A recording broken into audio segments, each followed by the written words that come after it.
దర్శి కురిచెడు రోడ్లో గల తెలుగుదేశం పార్టీ కార్యాలయంలో మీడియా సమావేశం ఏర్పాటు చేశారు.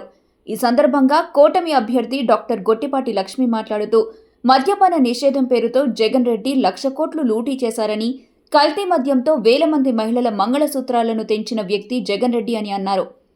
జే బ్రాండ్ల ద్వారా దోచుకున్న లక్షల కోట్ల డబ్బును కంటైనర్ల ద్వారా వైసీపీ నాయకులు తరలించారు. మద్యపాన నిషేధమని చెప్పిన జగన్ అధికారంలోకి వచ్చిన తర్వాత ప్రభుత్వమే మద్యం అమ్మేలా చర్యలు చేపట్టారని, అంతేకాకుండా ఆయన రాష్ట్రంలోనే మద్యం తయారీ కంపెనీలను నియంత్రిస్తున్నారని అన్నారు. ఈ కార్యక్రమంలో డాక్టర్ గొట్టిపాటి లలిత్ కుమార్, దర్శి మాజీ శాసనసభ్యులు నారపుశెట్టి పాపారావు గారు, దర్శి నియోజకవర్గ BJP in-charge Madapakula Srinu, BJP నాయకులు తిండి నారాయణ రెడ్డి గారు మరియు జనసేన నాయకులు పాల్గొన్నారు.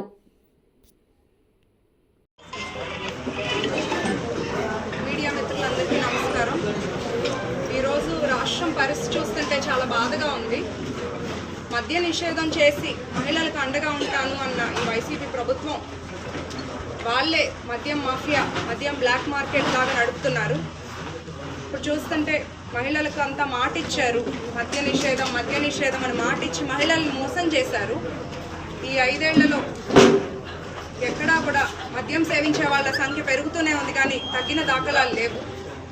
సర్వే చూసుకుంటే 34% మంది మద్యం సేవిస్తున్నారు. కల్తీ మద్యం తాగి ఎంతోమంది అనారోగ్యం పాలవుతున్నారు, ప్రాణాలు కోల్పోయారు. ఈ కల్తీ మద్యం అమ్మకాల్లో లక్షల కోట్లు లూటీ చేశారు. ప్రభుత్వం వచ్చాక మద్య నిషేధం, అధికారం వచ్చాక మద్య నిషేధం అని చెప్పి ప్రభుత్వం ద్వారానే మద్యం అమ్మకాల చర్యలు చేపట్టారు. అందులో ప్రముఖ నాయకులు మద్యం తయారీలో ఆరితేరి తయారీ కంపెనీలు కూడా నిర్వహిస్తున్నారు.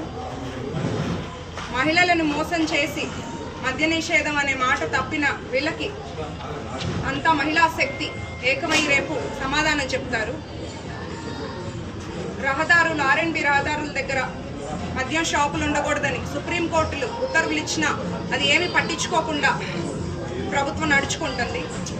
రేపు కూటమి ప్రభుత్వం అధికారంలోకి వచ్చాక రాష్ట్రం భవిష్యత్తు బాగుపడుతుంది.